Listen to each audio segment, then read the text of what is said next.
Hey everyone, this is Oscar from Underdog. You may or may not have seen last week's video, which was called 10 Rules for Techno. And I don't know if you noticed, but it was a little bit conceptual. And though that was really fun to make, when I showed it to some people who were not really into music production, they were still a bit confused about what some of the concepts in the video meant.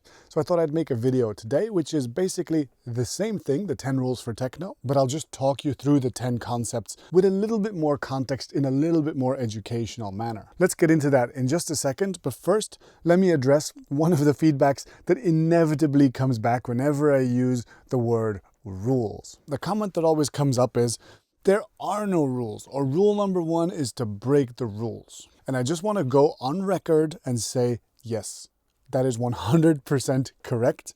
There are no rules. You are not under any compulsion, or nobody's forcing you to make art in any particular way that you don't want to do. So rule number 0 is you do whatever the heck you want and you express yourself as creatively as you want. Please let that be obvious. The 10 rules of techno that I said here are not really rules. You could instead hear them as 10 proposals of things that you might want to be aware of if your goal is to make a certain type of techno. That could have been the title, but something tells me that you wouldn't have clicked that title. So in a sense, you did it to yourself.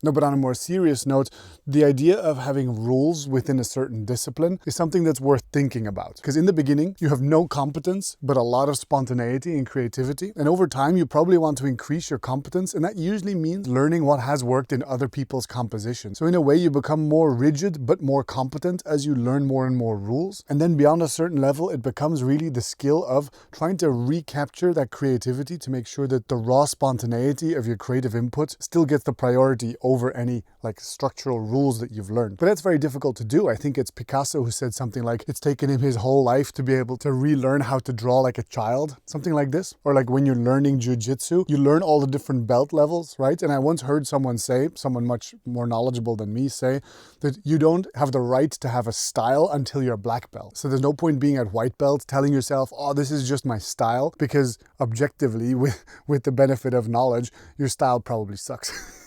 Simply because you don't have the technical skills to execute it in any kind of a meaningful way. So yeah, the idea of rules in any kind of discipline is a really blurry and nebulous concept, and you have to make up your own mind about that and your own idea about what rules mean to you, if you even want to follow any rules or guidelines. But listen, you're on a music production YouTube channel, so like, forgive me for giving you advice, right? Let's get into the video. One is the pulse. One is the pulse. It goes bam, bam, bam, bam. All right, so in pretty much any music, something has to hold down the pulse, and the pulse just goes 1, 2, 3, 4. However much you want to count to, it just is regular intervals, always the same. And you can imagine it kind of like this metronome. So the pulse is just a thing that divides time up into equal parts. And inevitably, when you're following along to music, you're nodding your head down, up, down, up, down, up, down, up. And it's worth noting that very often when your head goes down, that's often marked by a kick drum. And when you go up, that's often marked by a hi-hat. It does not have to be that way at all, but that's a pattern that you see a lot in music. So the pulse is often marked simply like that, down, up, down, up. And it's worth noticing, as I'm counting here, that it usually goes in patterns of 16. That's just a pattern that we see a lot. So do me a favor and recognize the fact that the abstract concept of the pulse sits behind the music and is something different than the kick drum, even though very often the kick drum does mark the pulse. It just doesn't have to be that way. Lesson 2 is syncopation. And lesson 2 is syncopation. That's any pattern that pulls against the main any pattern that pulls against the main pulse. I did a whole video on syncopation here, and it is a core part of my Foundations Level 2 course. But let me show you really quickly in Ableton. Here's a little drum kit, and let me make a 1-bar loop. And in that 1-bar loop, you typically have 4 moments that are the pulse. So let's mark those with a low tom, just to prove that it doesn't have to be a kick. So this is my pulse. It's a metronome.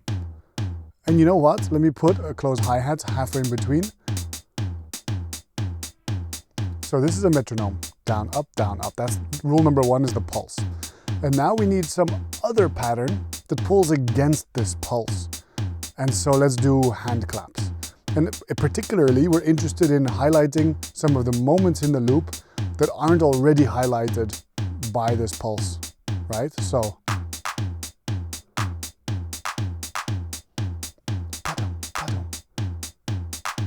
We don't have to fully avoid it. We can do something like this.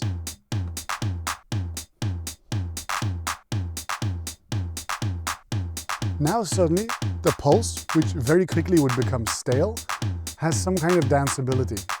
So all we needed was two concepts, the pulse and the syncopation. Simple enough, right? When you break it all down to these simple elements, dance music is not that complicated. So in the video I added just white noise to prove the point. Threes kicks. We do 4 on the floor. So simply enough, 4 on the floor is just a pattern that's referred to as this, right? When every time the pulse is marked with a bass drum, that's called 4 on the floor. Playful, break it up a bit. So if you want to be more playful and you do a pattern like this, your bass drum is no longer marking the pulse, but the pulse still exists. It's going to be marked by something else. Something else in your music will be marking it. Sometimes it can just be this. Sometimes it's the hi-hat instead that's marking the pulse. So it doesn't always have to be the kick drum. We can go hard. You can go hard, that's sound design, that's your timbre. Or we can go deep. So a lot of your musical genre is actually going to be determined by your timbre, and if you choose clean or distorted sounds or sounds with a particular character. Stay with deep. Now fill up the Now lows. fill up the lows.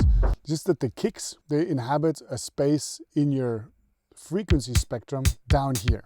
This big bump here, that's your kick drum. And we associate those frequencies with warmth. And especially at a club or something, you want enough going on there that it's maybe not just your kick drums working down there, you want maybe something else bouncing off the kick. This isn't always true, but it's worth thinking about. So that when you listen to only your low frequencies, do you have more going on there than just 1, 2, 3, 4?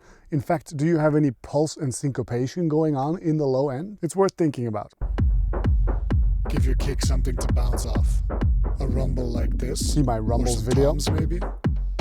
Toms can do syncopation. Maybe a bass. It's up to you. Let's stick with rumble.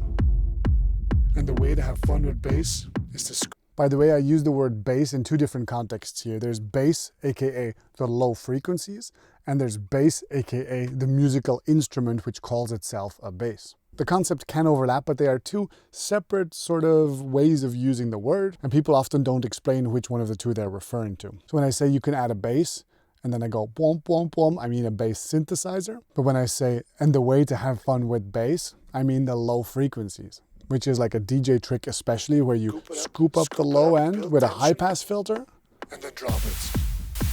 and then release that high-pass filter. Lesson 5 is to add a 909. All right, lesson 5 is to add a 909. A 909, for those of you who are unfamiliar with it, is a drum machine, a classic drum machine by Roland. Now, inside of Ableton, you have something called the 909 core kit. That'll get you very close to where you need to be.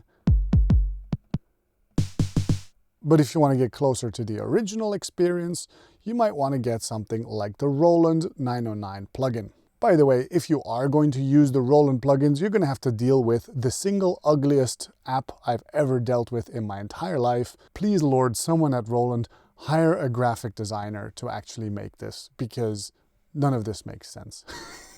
Okay, enough shade. With this plugin and the 303, these are Roland products, but I have no relationship with Roland at the moment. I'm paying for this subscription out of my own pocket, so it is what it is. I'm not a big fan of subscriptions, to be honest, but okay.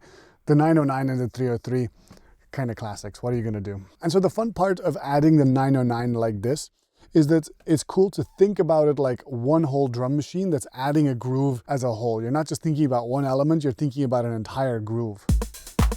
You know, and then of course you can mute elements. You know, you can go to edit, mute things, and now immediately you've just got this groovy thing that you can process as one, you know, you can process it all together. For example, let's put a decapitator on there.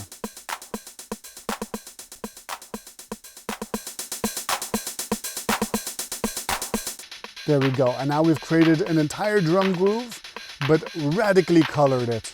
I've just added a simple modern kick, and so this entire drum groove has kind of speaks as one element, which I find fascinating and interesting. Also, everyone is familiar with the 909 sounds, so you're not reinventing the wheel, and there's almost nothing you can do wrong because everyone is so familiar with these sounds. Anyway. That's a classic drum machine. That's a classic drum machine. Working up a sweat now. We're working up a sweat now. Oh yeah. Groove baby, groove baby, groove baby, groove baby. Lesson 6 is acid. Look at 303 stakes class. Shout out to everyone calling this the biblically accurate Oscar. My favorite comments. And so yeah, similarly to the 909, this is just a Roland box that has an emulation. And, you know, it is what it is. This is what it is. And you can hit edit and edit the whole thing pretty nicely. And some of the fun things is you can constrict some of the parameters and just hit randomize. It's pretty nice, no? Let's add it to what we've already been doing.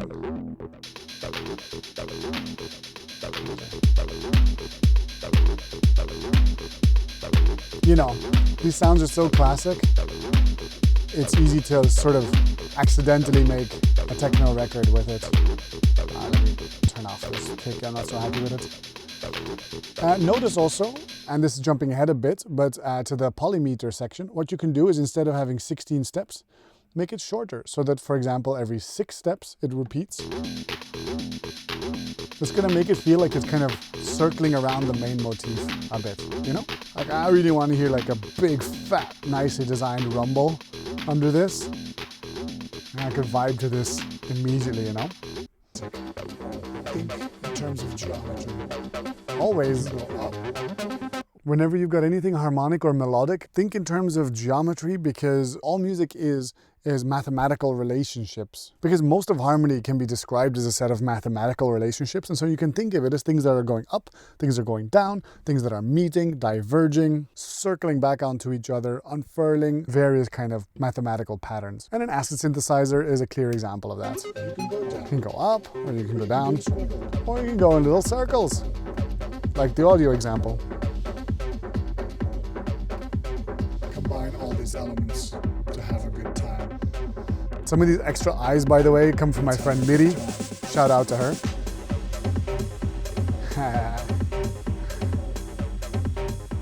This is very Rocky Horror Picture Show, no? Yeah. Number 7 is a polymeter. That's just a phrase that's too long or that's too short. And now I tried to show the example by making a polymeter phrase, right? It's too short, it's too short, it's too short. However, when I showed this to some people were like, I don't fully get it, right? So in a nutshell, here's a timeline, right? We have a very simple 1-bar drum loop here, which goes like this. Okay? Every 1 bar, it loops back to the start. Here. Okay. Every 1 bar, it loops perfectly. And so what you would do to create a polymeter is simply create another loop that is not an exact multiple of 1 bar. So it's a little bit too long or a little bit too short. And that's going to cause it to repeat at a different length. And so, for example, let me make it this long. See, it's not quite 1 bar. And let me do clap, clap. And let's see what that feels like as these two mathematical patterns, as they separate and then reconverge.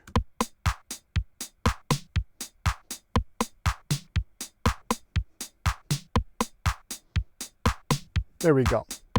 Our brain can understand that there is a pattern to it, but it's not as simple as just a 1 bar loop, always repeating. And so it gives our brain something to chew on a little bit longer. Watch this video where I go in a little bit deeper on this technique and a few other techniques.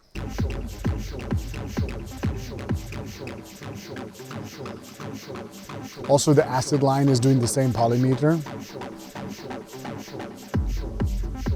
Number 8 is a reflection on fullness and emptiness. Now, a reflection on fullness and emptiness, we're getting a bit more conceptual here, right? And so it's harder to just show this in practice. But if you think of sound as being like a kind of a painting, but in a 3-dimensional space, so you have high to low frequencies, left to right frequencies, near to far frequencies, somewhere inside that box, your sound is placed, and it can take up a lot of space or it can take up a little space. And playing with that contrast is something that can be really interesting. You can play with fullness, where we fill things, Opening filters, opening reverbs, opening envelope lengths, fill things, sending things to return channels with long effects on it, and bring it back to adding a big emptiness. snare roll that fills up all the space. Always bring it back to the pulse and the syncopation. We articulate the groove. We articulate the groove. And so no matter how chaotic you let the song get, that can be awesome, that builds up tension, and then you can revert back to your pulse and the syncopation, which is like the safe zone where people can follow again. So even in the most like deconstructed IDM kind of music, when things break down into glitches, often you're playing with this idea of, can people find the pulse and the syncopation again, or are they completely lost? And of course, the weirder you get, the more you risk fully losing your audience. So you want to be aware of bringing it back to that pulse and that syncopation whenever you want to. And here I call that articulating the groove. Are the elements that are playing in your song articulating your groove, or are they actively confusing the groove? Totally valid as well, just be aware of what you're doing. Don't be afraid to hold back and tease. That's just about confidence. Fullness, Just waiting. fullness, fullness, and emptiness. If you're confident, there doesn't have to always be something going on all the time. Repeating things and allowing things to be stable also gives the audience a chance to participate in the music, to reflect on things, to bring themselves into the music a bit more rather than just getting overwhelmed by content that you're sending them one directional. If things stay a bit more stable, then people can project themselves better into the music. It's a bit philosophical. Just remember to dance. This kind of speaks for itself, no? This is physical music. The flashes. Remember to dance. If you're making This dance is music. physical music. Now, If you are making dance music, my advice is go to dance floors, enjoy it, have fun with it. And then when you're making music, try to put yourself back into that headspace of what would work well on a dance floor. Am I vibing with this? Does your music make you want to jump out of your seat and dance in your studio? That's kind of the holy grail. That's kind of what you're going for, right? the last rule is that techno can be light. Yeah. Techno can be as simple as 1, 2, 3, 4. Or it can be deep.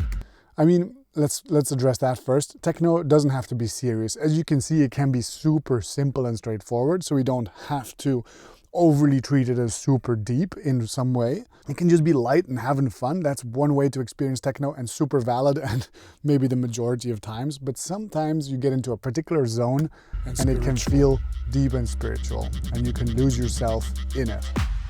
In the end, our human existence is nothing more than pulses, syncopations, unfurling over time as cosmic bodies. And we are one with the groove, we are one with the universe.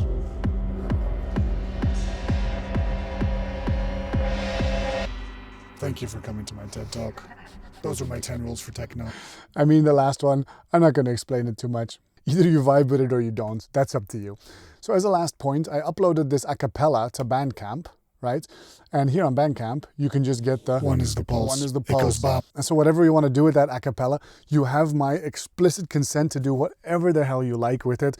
Please go out and remix it, whatever. If you feel like crediting me a little bit in the text below, you don't have to put me in the title. Just in the track description, say vocal by Oscar from Underdog or whatever the heck you want. I did a little example of that where, for example, in my groove edits,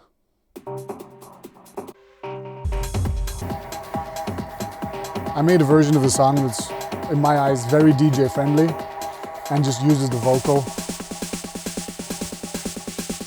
This makes you want to shake your body. This makes you want to move.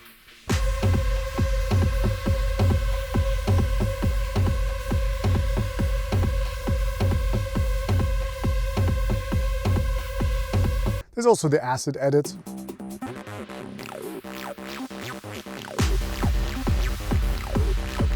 And the vocal edit where I try to squeeze in the 10 lessons, Fill up the lows. you know.